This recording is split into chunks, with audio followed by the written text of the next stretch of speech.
ඉතිහාසයේ දශක දෙකකට පසුව LTTA ප්‍රධානතම උතුරේ බලකොටුවක් වූ මල්ලාවි නගරයේ සිංහ දජය ලෙලදෙන මොහොතයි මේ අප සටහන් කරන්නේ. අවුරුදු 20කට පස්සේ සිංහ කොඩිය ලැලෙන්නේ මල්ලාවි වල.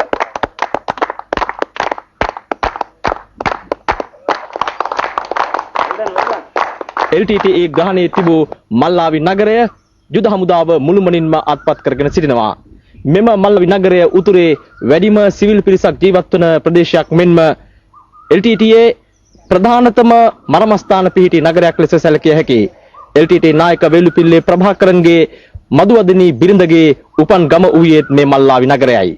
එමෙන්ම මේ නගරය තමයි එලික් සෝල්හයිම් වැනි පුද්ගලයන්ට නවාතැන් දුන් ඔවුන්ගේ රාජ්‍යතාන්ත්‍රික පරිපාලන නගරය ලෙස ලෝකයට හඳුන්වා දුන් ප්‍රදේශය. කියන්නේ මේක දාලා යන්න හදපු ස්ථාන නෙමෙයි. ඉතින් මේ විදිය විශාල ජනගහනයක් හිටපු නගරයක් දැනට දාලා ගියා කියලා කියන්නේ ඔවුන්ගේ පරාජය මේ එකම අපිට පේනවා.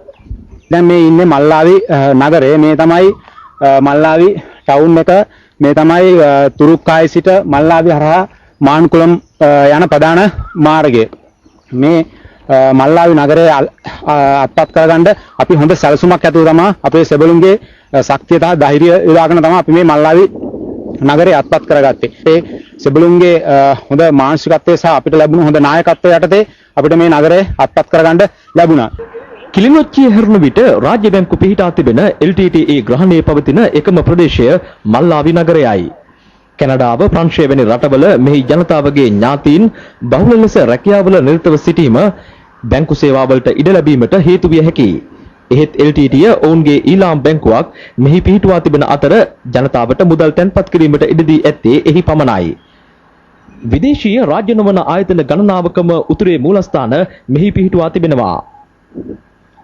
මාන්කුලම් දක්වා පාසල්, රෝහල්, තැපල් කාර්යාලය ඇතුළු පොදු සේවා ගොඩනැගිලි මෙම නගරයට කේන්ද්‍ර වී තිබෙනවා. පොදු දේපළ වලට හා ජනතාවට හානියක් නොවන ලෙස මල්ලාවි නගරය මුදාගනු ලැබුවේ මේජර් ජෙනරාල් ජගත් බෑස්ගේ නායකත්වයෙන් යුත් 57 වන සේනාංකයයි. කිලිනොච්චියේ රෝහල හැරුණු විට LTTA ග්‍රහණයේ පවතින විශාලතම රෝහලද මල්ලාවි රෝහලයි. කොයිතරම් පිරිසක් LTTA ඔබේ ප්‍රහාර වලින් මරුමුවටපත් වුණාද? ජීවිත මම හිතන්නේ 25ක් විතර මගේ මලසිරුර අපි ලබා ගත්තා. ඊට අමතරව 80ක් 90ක් වගේ ආසන්න තුවාල ප්‍රමාණයක් සිදු වෙලා මොකද අපිට මග දිගට හම්බුණා කියන තුවාලකාරයන්ට බෙහෙත් කරලා තිබිච්ච තැන් තිබ්බා. එහෙම තැන් තිබුණා.